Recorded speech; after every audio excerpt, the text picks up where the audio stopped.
So there might be some things that you're doing in the golf swing that really suit you. Maybe you've got really good rotational power and you're getting a lot of rotation in your golf swings. That might be something we'd like to keep.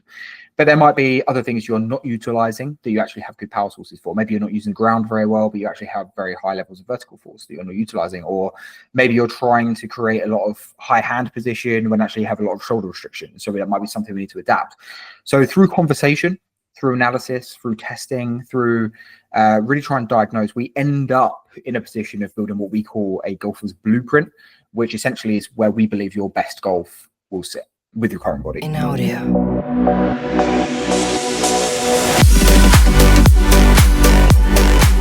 Welcome to the Accelerate Golf podcast, where we explore player improvement and the business of golf through conversations. I'm your host, Bikram Kapoor, and today I have the pleasure of speaking with Joe Macro, a golf, fitness, and mental coach who is a TPI certified level 2 physical trainer as well. He also earned a Master of Science by Research, and he founded Macro Golf, a complete golf performance system, which is available online as well as in person. So welcome, Joe. Bikram, thank you for having me. Really glad to be here. Thank you. So where are you exactly based out of, Joe? Yeah, based out of the Macro Golf studio just outside of London. A lot of our coaching is done online, but we see players in person as well in our London studio. And we've also got a base in Cardiff in Wales as well. Perfect.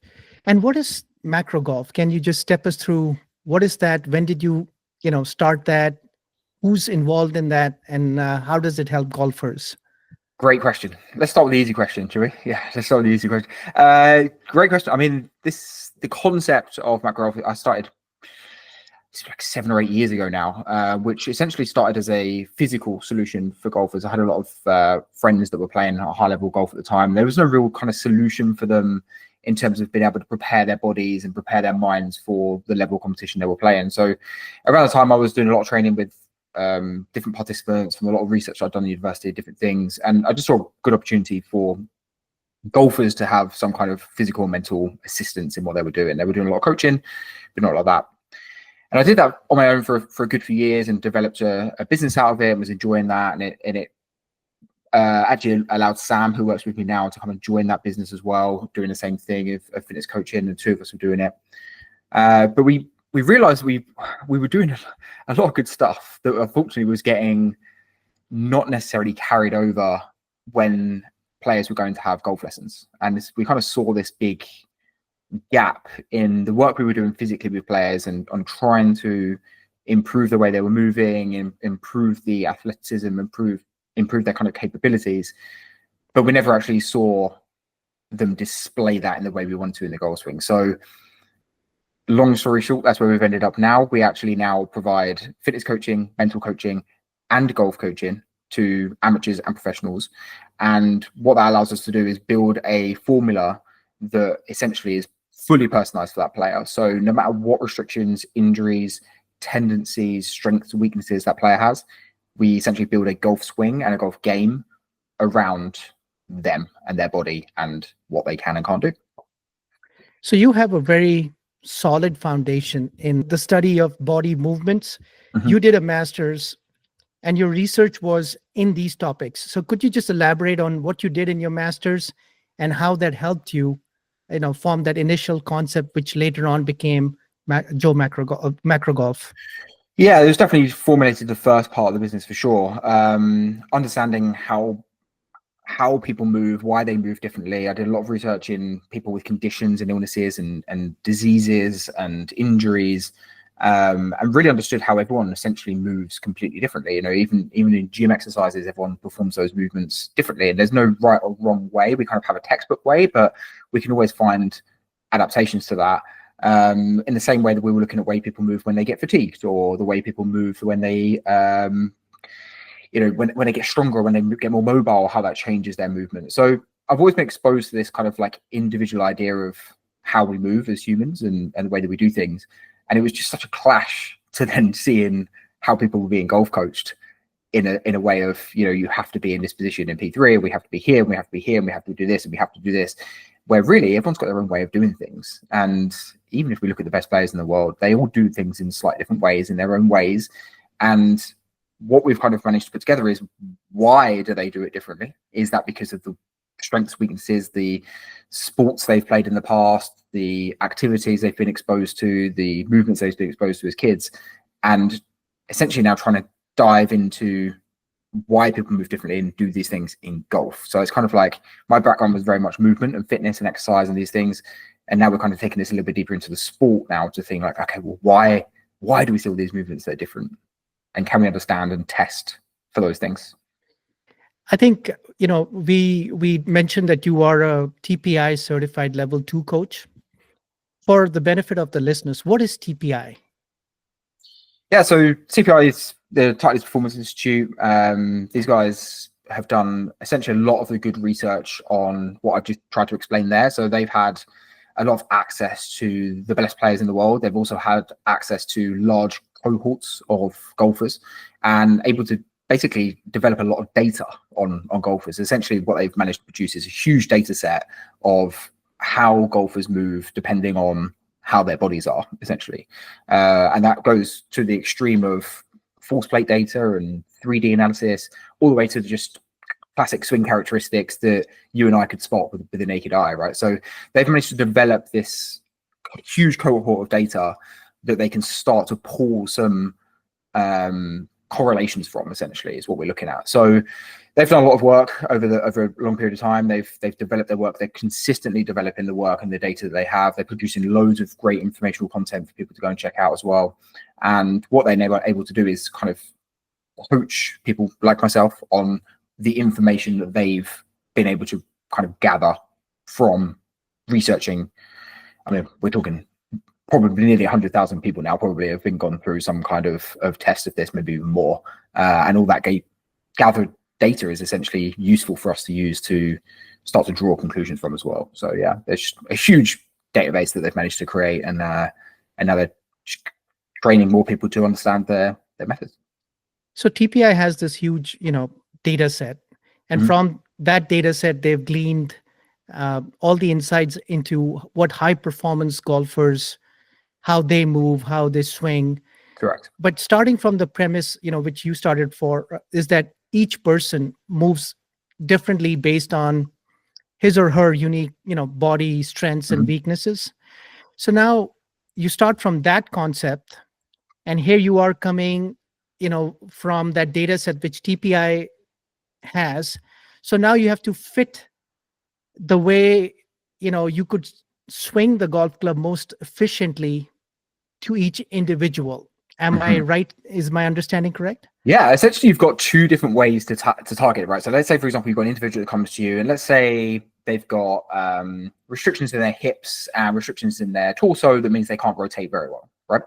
So we've got a golfer in front of us that can't rotate very well. Typical golf model would spot that they're not rotating very well in their golf swing, and they would give them drills to do to try and increase their rotation, whatever that might be, right? Whatever golf drill, whatever comes to mind. The argument on our side is, if that player can't rotate, no matter what we try to get them to do, they're not going to be able to rotate. They physically cannot create that rotation. So we can give them drill after drill after drill after drill, and they're still just going to come back frustrated and more frustrated and more frustrated, and they're going to start to think that they're the problem. So we saw this happening time and time and time and time again. And from us on a fitness side, our attempt, therefore, was to try and improve the amount of rotation that golfer could create. So we would target from a body side to say, okay, you can't rotate very well. We can test you. We can see how much rotation we have. We know from this large data set how much rotation you should have. And therefore, we're going to give you some exercises to start to improve the amount that you can rotate. And hopefully then you'll get a little bit more from the golf drill. So that's option number one. But option number two, which we've now started to do, is to say, okay, you don't rotate very well. Maybe that's because you are a bit restricted in your mobility, and we can do some stuff to help that. Maybe it's because you just have that as your build, right? Maybe you just don't rotate very well as a human, right? Or maybe you've been injured, or maybe there's something that's actually not changeable. Well, in that case, it's going to be irresponsible for us to keep giving you drills to try and improve your rotation. We need to try and build a golf swing around that. And if you can't create a lot of rotation, maybe we need to try and create some different movements in the golf swing, or apply some different forces, or get you to do things in a slightly different way that can work around your limited rotation, right? So we kind of have this two-pronged attack. Ideally, we do both. We try and improve from both ends, but a lot of the time it's, how do we build a swing that's going to work around those restrictions and those constraints, essentially. Yeah. So let's talk through macro golf and how it helps, the average golfer who walks in through your door or Mhm. online.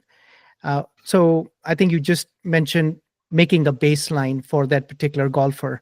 Yeah. How do you accomplish that? Especially, let's say I sign up for a program online, and I'm in the US. Mhm. Where can I go to get that baseline test of my strength and mobility? Good question. So the mobility side we will do, we can do that on video call. So Okay. players either come to us in our studios and they get assessed in person, but we can assess online as well. These mobility tests, they're not extravagant, really. Like they're fairly basic, very simple. We look at some main rotational aspects of hip, torso, shoulder, hips, get an idea of those things. We just want to get a good idea of how much motion you have and what movement you have. And I mean, for probably first 4 years of the business, I did this all online. I didn't have a single studio. I did it all online for the first 4 years of the business. So Okay. we managed to divide a kind of a way of assessing golfers and getting the data remotely. Through our app as well, we've also got videos that people can follow to test themselves. So if people wanted to do their own tests, people can do that. And there's, it's same as anything. You kind of, here's how to perform it, and you can give yourself a pass or a fail. So those things are not very in depth. They're not that extreme. Like they're actually quite simple to do. So we can get an idea of baseline movement from that. Okay. Strength and power is a little bit more complex. It's that we have a series of power tests that we can perform that essentially measure lower body power, rotational power, upper body power, and core power. And that gives us an idea of where you as a golfer produce power in your body. So let's say, for example, you might have played baseball as a kid. You might have a lot of rotational power, but maybe someone else played basketball and they've got a lot of good vertical jump power, right? So all of these things we can kind of test for that, and we can get an idea of where your power sits. And they're, again, fairly simple tests. We do like a vertical jump test, and the other tests are involving throwing some kind of weighted medicine ball and measuring a distance. So we give these tests to people to go away and perform, or they'll come to us in the studio and go and perform those. But you'd be amazed with how much data we can actually get just from those first two. So by measuring people's mobility and by measuring their power, we can get pretty close to predicting what their golf swing looks like. It's pretty crazy how close we actually can get without ever seeing them swing a golf club. We can make a pretty good guess of what their golf swing's going to look like from those tests. What we then would do is we would then see the golf swing and we would match up the body to what they're currently doing. And that gives us an idea of where we can start to move in terms of building their personal golf blueprint. So there might be some things that you're doing in the golf swing that really suit you. Maybe you've got really good rotational power and you're getting a lot of rotation in your golf swings. That might be something we'd like to keep. But there might be other things you're not utilizing that you actually have good power sources for. Maybe you're not using ground very well, but you actually have very high levels of vertical force that you're not utilizing. Or maybe you're trying to create a lot of high hand position when actually you have a lot of shoulder restriction. So that might be something we need to adapt. So through conversation, through analysis, through testing, through really trying to diagnose, we end up in a position of building what we call a golfer's blueprint, which essentially is where we believe your best golf will sit with your current body. Yeah, so it's quite an in-depth process, but it is possible to be done through getting these baseline tests correct and then discussion from there. Okay, so that sounds like a very scientific and a very step-by-step process to get to the blueprint. Mm-hmm. And now, let's say, I come to you and you do the assessment, and I've never had a broken bone in my body, but for whatever reason, mobility in certain parts of the body are not up to standard. So based on what you had just mentioned, I guess you would give me some exercises to kind of strengthen that mobility, to free that up.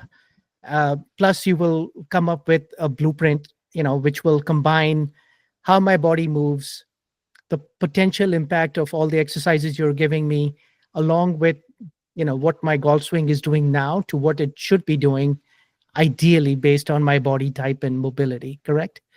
Correct. Yeah. And look, we're dealing with, there's also a different world. When you're dealing with pro golfers, their motivation for them to do mobility exercises and to do workouts is different, right? When we're dealing with an amateur who's got a busy job and a family and all these things, sometimes they just don't have the time or the motivation or the drive to even make those other lifestyle changes they might need to make to change the body. So it really depends on the person in front of us. How much time are they willing to put into changing the body, or are they not willing to change the body and therefore we need to look more at golf swing, or are they fully invested in this process and they want to look at the body and the golf swing? And it really is it's a personal thing. And also like age, how much change are we going to get on the body? How much, there's all of these factors that have to go into it.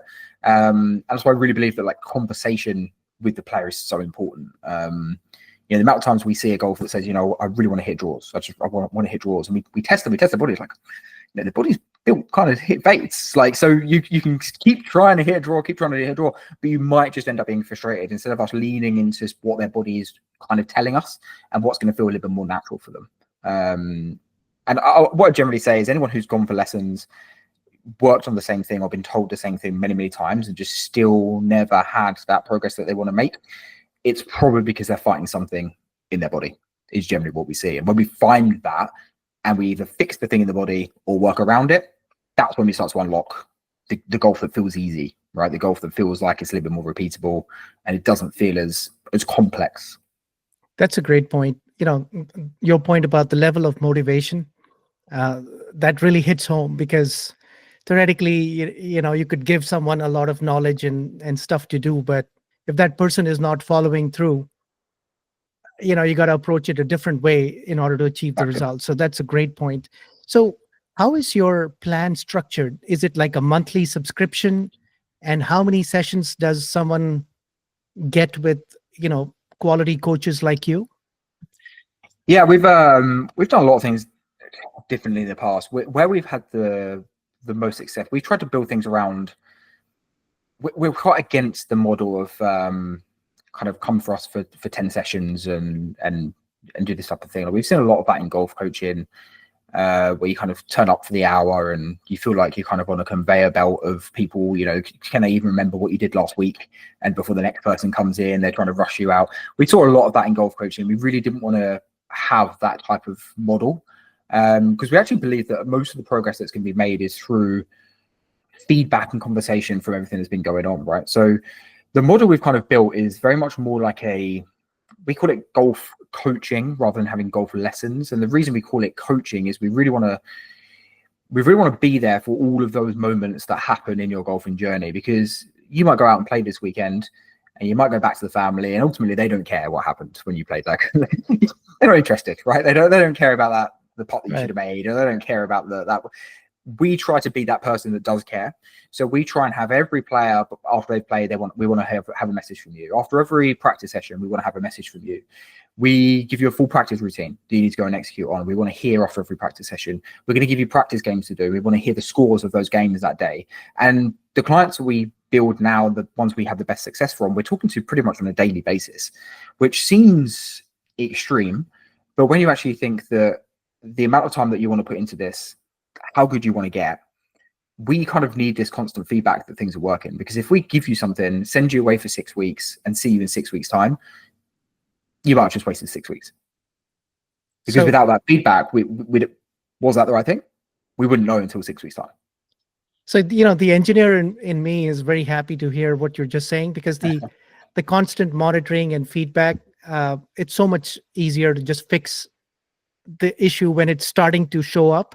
Exactly. Rather than somebody go away for 6 weeks and solidify the wrong move and then come back, and then you're like, well, that was what's that? Yeah. Exactly. What does that look? Yeah, exactly. So with the amount of, and we saw that with golf lessons, and we kind of take that to the lesson. I mean, the amount of times we would see people go and have a golf lesson, get told what to go away and work on. They'd go away and practice. They'd practice with terrible quality of practice. First thing, they would just be scraping and hitting golf balls left, right, and center, practicing the wrong move, and they would go back for the next lesson and they wouldn't have got any better, or they would have gone and played and not executed on that move, or they wouldn't understand how by changing that move that needs to change the way that they visualize the shot they're going to try and hit, or the target they're going to try and go for, or the process they need to, the direction of which they step into the golf ball. All of these things are so important on us actually being able to shoot lower golf scores. And we kind of took all of that and thought, right, how do we package all of this in a way that actually the end result is you shooting a lower score? That's essentially what we're after, right? Whatever that looks like for you is going to be different to everyone, but we want you to be coming back and shoot lower scores. And that's what we care about. That's what we're going to ask everyone to crack their stats. We want to see every round that you put in. We're going to go and check that. We're going to talk through course management. We're going to talk through mental game. We're going to talk through visualization. We're going to talk through strategy. We're going to talk through all of these things, because that ultimately is our metric of getting better. So you have an app to organize your interactions with your students, because from what I understand, you have a fairly full stable of students, and you must be extremely busy, giving each student feedback. I mean, you have a team of coaches as well. So when you say, some people talk to you on a daily basis, is it like through the app, or do they call you, or do set up? We do through our coaching app. We have daily conversations through coaching app, and all of our coaching packages are unlimited. We don't restrict anyone on the amount of videos they can submit to us. We don't restrict them on the amount of communication they can have. And again, this comes from, online golf coaching has become more popular over the last few years, right. and apps like Skillest and these type of things, and people selling these packages. And we saw these packages and we thought, that kind of solves half of the problem we were seeing with golf coaching. But ultimately, if you're restricted to only be able to send one video a week, but you practice 3 times a week, I mean, it's something you're again going to go and practice 2 times without necessarily having the right feedback. So everything we do is unlimited, because we believe that that's what people need to actually improve, and we don't want people to feel restricted on that help. And some people are going to use that more than others. Some people are going to send more, some are going to practice more, some are going to communicate more. We want you to have the option. As soon as you go and practice, we want you to be able to go and give feedback, or if you go and play, we want you to have access to feedback.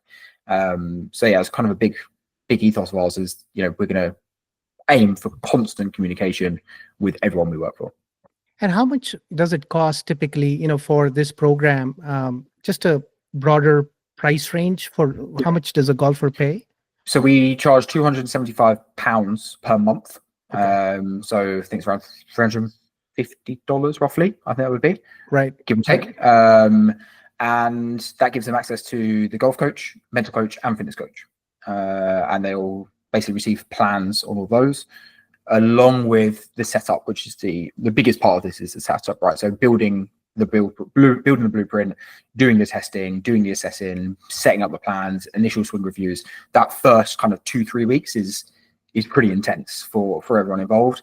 Once people are on that journey and they're progressing, then it's kind of making sure that all these things are kept on top of, and that's the communication that is absolutely essential at that point. And typically, how long does this relationship last? Is it 6 months, a year, or do people just go indefinitely with you? How long do we play golf for, right? How long do we want to keep getting better? How long are we obsessed with this game of just wanting to shave 0.1 of a shot off constantly? Lifelong. Yeah. Lifelong. It never ends, right? The pursuit for getting better just never ends. And we believe that you're going to constantly be changing. You might pick up a small injury that has to be dealt with. You might enter a different type of tournament that needs a little bit of analysis. You might go through the phases of obviously playing in the summer, then moving into the winter, where we might do a little bit more training, maybe a little bit more speed work, maybe analyzing a few more swing changes. Then you can move into the spring, practice starts to kick in. Then we're in the heat of summer where it's tournament golf.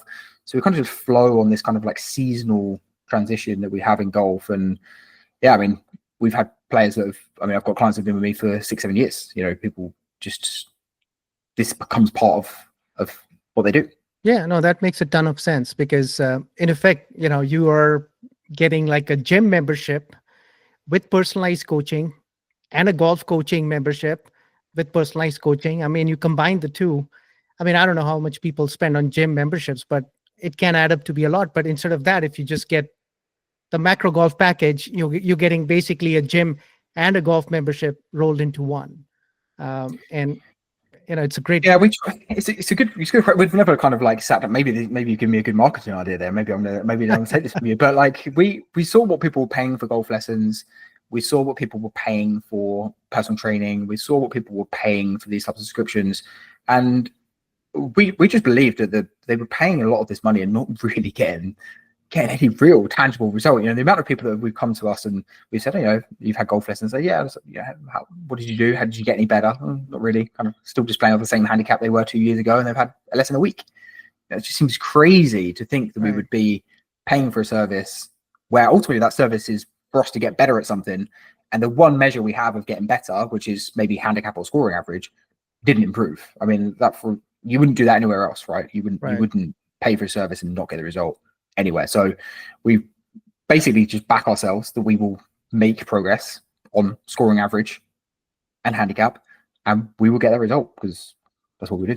Yeah, yeah. And in a free market, they're free to move if the results don't come. But your system sounds like, it's pretty geared up for results, starting with the baseline and then the individualized attention. So just another question on the pricing. Do you have other tiers, or is this the single pricing tier you offer? Yeah, we offer individual. It depends on what they want as well. So we could offer fitness only, mental only, golf coaching only. We do offer those as individual products as well. Some people come to us that have got golf coaches that simply just want fitness coaching.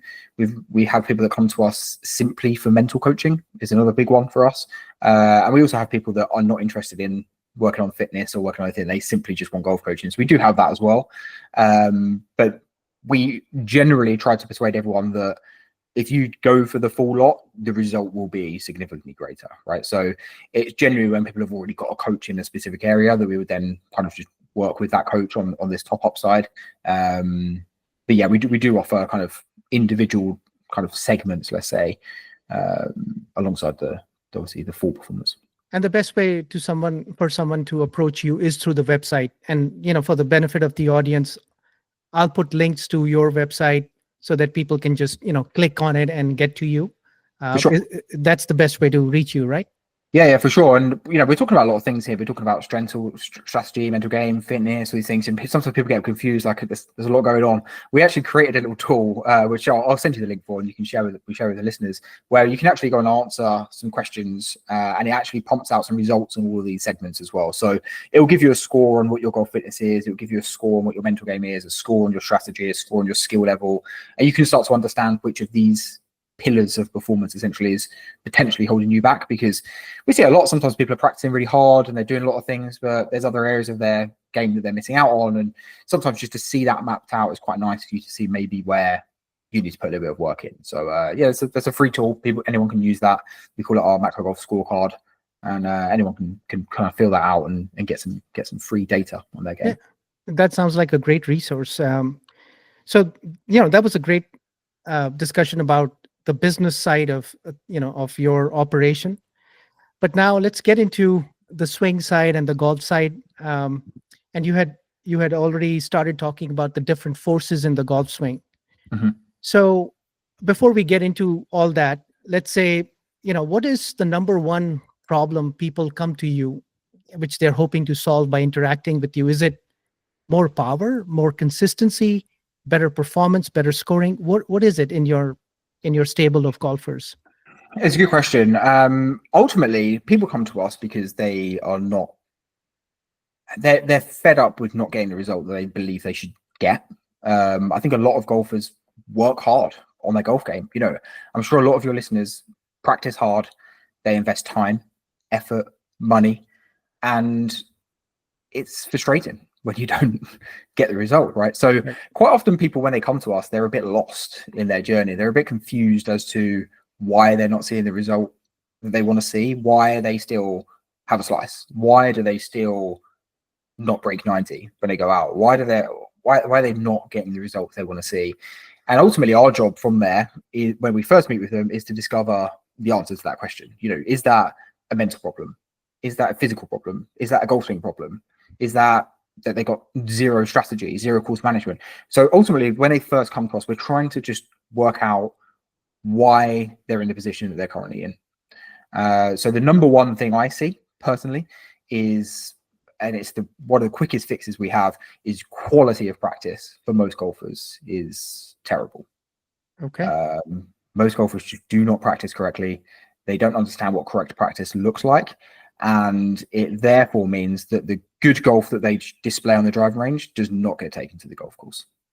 And when we can get all of the results of our scorecards and we can look at all the data and see where people are scoring, practice for sure is one that really stands out. And I think people are surprised at that, because they think there's just a lot of practice is good, but the quality of practice really stands out when we meet with people for the first time. Yeah, and also another point, I've been playing golf for 40 years, but it's only in recent years that I've started to fully understand and develop a mental model of, consistency in the golf swing and power in the golf swing. And to my amazement, I found the same things that help power actually help consistency, because Mhm, you're starting to move your body in the right ways and in a very repeatable fashion. mhm. So, to get into that a little bit more, what are the forces in the golf swing? So, can you just start from there and then let's try to build a mental model for the audience? Yeah, I mean, if we talk sometimes in talking in forces, people sometimes get a little bit absorbed into kind of like ground reaction forces and these types of ideas. I think one of the simplest ways I try and explain to people is the actual power sources in the golf swing is sometimes a different way to reframe it in our brains. Okay. And we have four main power sources that occur in the golf swing. So we have our vertical, so basically, essentially, it's called a vertical thrust motion, which is a force that gets created through the body. We have rotation, which our brain can kind of understand as a rotational aspect. We have the power source of the arms being brought from high to low. So the arms being brought down, which is called our arm chop power source. So it's a motion of the arms being pulled down. Okay. And we have a release of the wrist. This is also a power source. So four power sources that build up the golf swing. And typically what we see is that not everyone is using equally all four of these power sources. Now, it doesn't matter too much if there's a little bit off, a little bit too much of one, not enough of another. If we have a drastic variance in all four of these, we start to see a lot of swing characteristics that we would have as less favorable, essentially. So generally, we can test for all four of these. This is part of our power blueprint. We'll measure everyone's power in terms of vertical, in terms of rotational, in terms of arm chop, in terms of wrist release. Right. So we will have the data for that, and we'll be able to see, and we mark that on a scale. But what we will always be interested in is which of these is your favorite in terms of your tendency. And generally, people have one or two that they have huge tendencies for. To give you an example, if someone has like excessive early extension, generally they'll have a lot of vertical thrust and not a lot of, for example, rotational, as an example. So we can start to see swing characteristics that are matched to these power sources. And now, folks, I wanted to mention that this show is brought to you by Q School Sports, a technology company that offers thoughtfully designed point of sale, bookings, payments, omni-channel retail, and customer management software that accelerates your business growth. Visit qschoolsports.com for more information. Thank you. Let's start with the setup, because I believe the setup dictates a lot of how you move in your backswing. Big time. So, from your perspective, what's the ideal setup? Two main factors, I would say, Vikram. One, what shot are we trying to hit? And two, what does our body look like? How are we physically designed? If you've got longer arms, longer legs, shorter torso, longer torso, that's all going to make a huge difference, right? Okay. Go and look on tour, they will all stand completely different. And you'll see major winners all standing completely different. The key for all of them is they would have found the way that's correct for them, right? That would be the thing that's be the same with all of them. Got In it. the same way, go and watch. I don't know. You can watch anyone. To be fair, any good player, go and watch them. And generally, as they approach the ball and as they walk in, you could generally call if that's going to be a fade or a draw. You could also generally see if that ball's going to go high or low, simply from the way that they walk into the golf ball and how they stand over the golf ball before they pull the trigger. That's interesting. I never thought of it from that framework. I totally get your point about the ideal setup being different for different people. Mhm.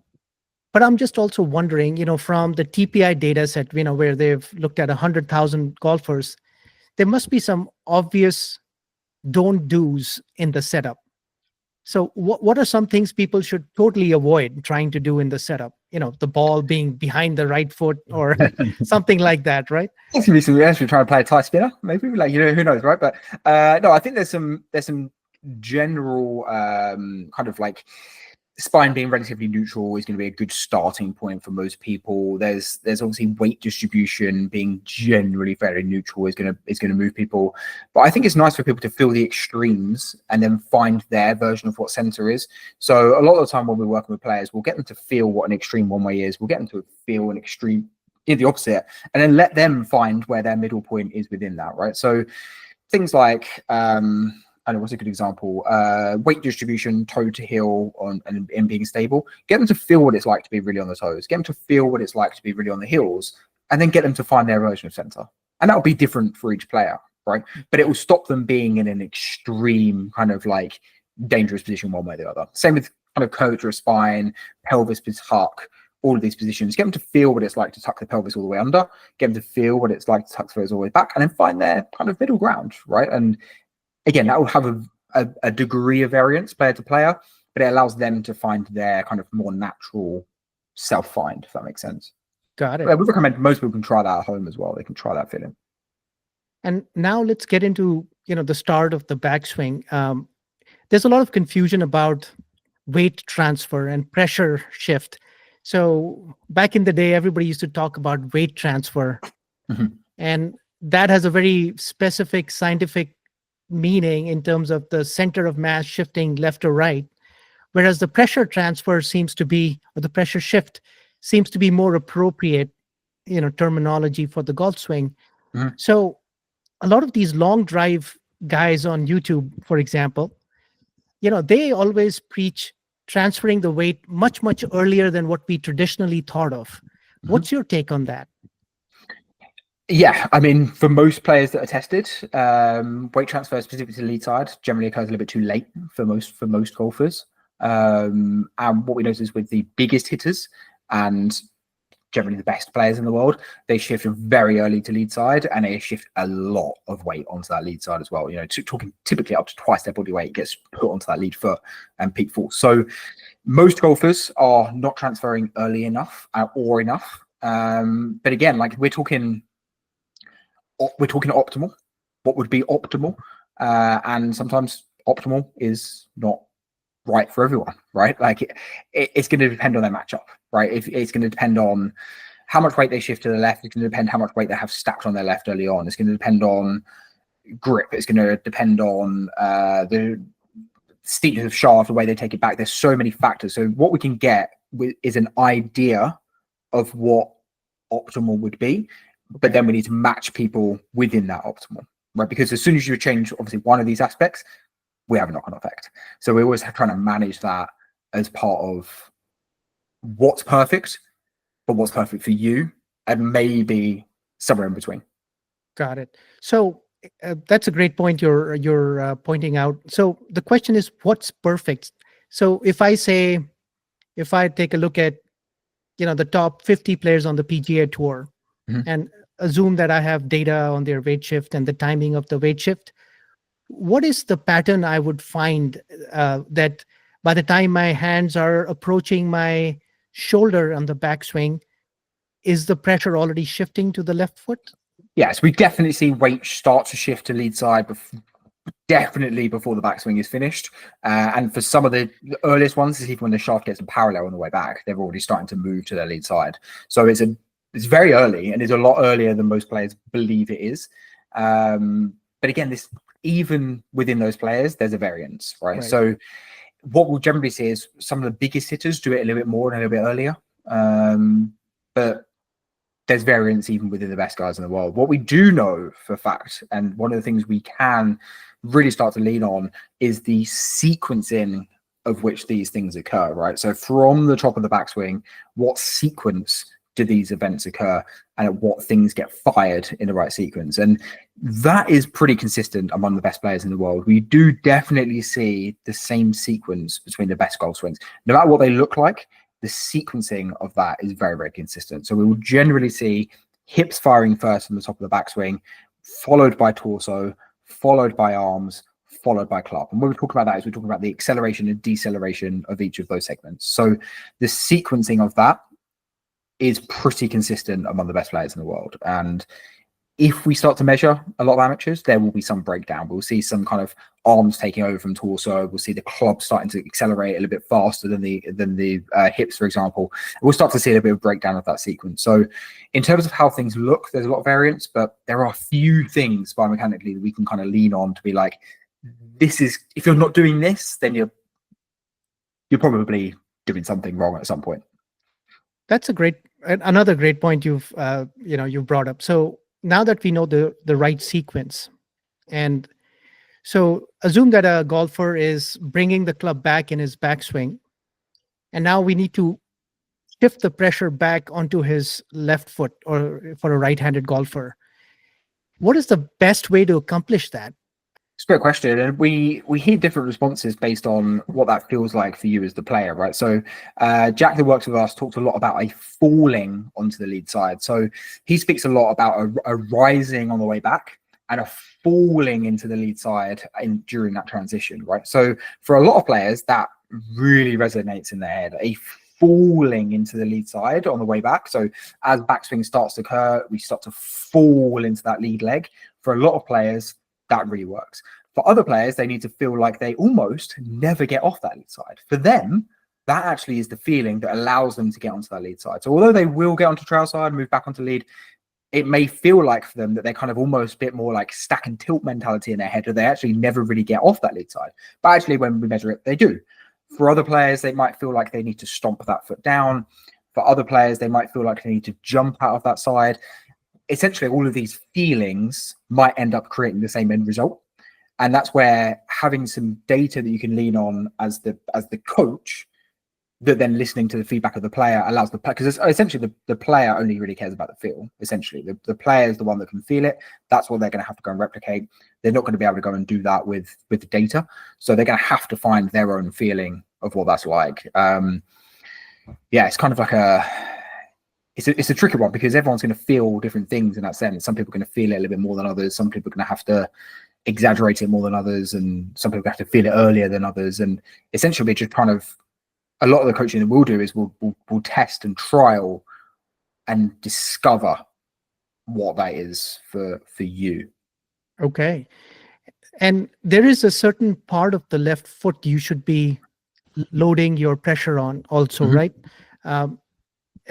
From what I've seen and also talking to other guests on the show, a lot of people advocate for loading up the pressure on the left foot, near the balls of your feet or close to the big toe. Yep. Is that something you agree with? Correct. Yeah. So we generally, with the foot pressures, a good idea is to think of inside of the heel on the trail side and toes on the lead side. So that's generally what we're trying to feel. And the reason for that is, if you think about the pressure is being applied, we're going to get the force applied in the opposite direction to that. So when we're applying to the inside of that right heel, that is going to drive us over to the left-hand side. When you think, as a right-handed golfer, as you think of that weight getting driven into that left foot, as that pressure gets applied, that's going to push the left hip up and back in the opposite direction, which creates this rotational element. It creates a vertical element, and it also creates a lateral element as well. So the foot pressures in those positions allow for us to essentially produce the correct forces in maximal quantities, essentially. And that was a point which a lot of people don't appreciate, is that the foot pressure actually triggers the rotational movement Correct. by pushing your left hip back. It's Correct. not your abs trying to spin your upper body. It's more the initiation Correct. is from the left foot up through your leg, moving the left hip back, and that kind of triggers the start of the rotation. And I guess from that point, your abs do come in, and then you can rotate as fast as you possibly can. Is that the right mental model? Yeah, I mean, again, Jack talked a lot about rotation almost being a consequence of the motion that we're producing, rather than it being something that gets forced. And we do a lot of work with players on players that have quite a lot of early rotation, we call it, where from the top of backswing they have this kind of excessive spinning motion, where actually a lot of the rotation comes from the application of force down into the ground. So we should this rotation actually happens a little bit later than it initially seems, because the force has to travel through to create that whipping effect. So you're right, in terms of this kind of like spinning out and moving this way, we actually get a much better rotation, much more powerful rotation from driving this left foot into the ground, that force working back in the opposite direction and driving that left hip up and back, which allows things to move into basically the right sequence. And so if you now tie it back into the sequencing, now it starts to kind of make sense that your hips, when you said, the first thing which happens is that the hips fire. The hip firing is a result of shifting the pressure onto the left foot, pressing down into the ground. That pushes back on your leg and your left hip. So then the left hip at least goes back, and then your right hip can kind of start rotating, and that's called the hip firing, right? The hips firing. Yeah, so we essentially have two different ways that happen. We're also going to have some kind of movement from the top, which is kind of creating our X factor, our disassociation from the hips to the torso. So when we get to the top, the hips start to go as the torso is still moving in the opposite direction. So these create the stretch elements. So basically they're setting the tone ready for this to fire. So it's almost like the pulling back of the bow ready to fire. We get this preset that occurs as the backswing starts to get completed. And then from that point, then we start to fire everything. So it's almost like we drag everything to create the tension, and then we launch it. So you can't really launch something that doesn't have the kind of the stretch created, if that makes sense. So we're trying to create that stretch by loading the backswing correctly, creating a stretch and a coil, then we can fire it. So it's kind of like a double sequence event. And what we then see is that each of these segments ricochet off the other one. So almost like launching a rocket. Once the hips go, they propel onto the next part of the sequence in the torso, which propels into the next part of the sequence in the arms. And we actually gather force and gather momentum as that fires through the system. So it's really important we don't have any saps in that system as well. So sometimes you see that people have little power saps, and we can test those as well. I've actually recently done a video on this of actually assessing people's power saps to see where that could be lost in the sequence. So it's really important that we're cranking the force from the ground, transferring it through the body, finishing in the golf club, and gathering force as we go. And if we lose sequence, if we lose timing, if we create any type of like gaps in that process, we end up losing efficiency in the golf club. No matter how much we push into the ground, if it doesn't get to the club, pretty useless, right? Yes, and that can happen if you're casting your wrists early or. Good example, yeah. Spinning out too early, then having to stall to make contact, loses a lot of power.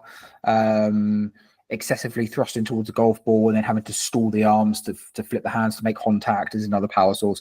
So essentially, it's that zero considerations need to be made to create contact. As soon as there becomes an element that's got out of sync or out of position, and we have to make a compensation to create contact, that generally will cause a reduction in power. That's great. And to my listeners, I hope this discussion really helped you create that mental image or mental model of what the right way of sequencing and the right way to generate power in the swing looks like or should be. And I know we're coming up to time, Joe. So anything else you would like to add with respect to either your business side or the swing side? Maybe a drill some people can do to experience different things? I think just the biggest thing I would take from that conversation is that as we've spoken about all the sequencing and spoken about things, we didn't talk about a single position, right? We didn't talk about a single P1, P2, P3, like here's where the club should be, here's where the wrist angle should be, here's where this should be. This would look different for everyone, but if we're sequencing correctly, then it's going to be your most efficient version of that, right? And then it's about finding your matchup, finding your blueprint to make sure the ball flight is then more consistent, strike is consistent, and ultimately once those things are kind of more controllable, once we get this major part right, once the body's moving correctly, body's moving freely, the rest of it we can kind of put the icing on the cake. But a lot of the time we see this kind of final piece of trying to work on positions, but actually the body's not moving right, the engine's not there, and that's where people will kind of end up frustrated. So yeah, check the engine, then go from there. Perfect. And that was a great segue towards my suggestion to the audience to please go check out Joe Macro Golf on YouTube. Joe's got a bunch of really good drills and exercises which really emphasize each different force, the ground force, the vertical force, the rotational force. He's got some jump drills which are kind of unique and really give you a sense of the different forces in golf. So highly recommend. I'll have links in the description. This whole conversation is available on YouTube as well, or will be available on YouTube. And of course, all the links to Joe's website will also be there. Thanks again, Joe. Lovely conversation. Wish you all the best. I'll be in touch with you. But thanks again for your time. Thank you, Vikram. Thanks. And ladies and gentlemen, that is a wrap for today. Thank you for listening.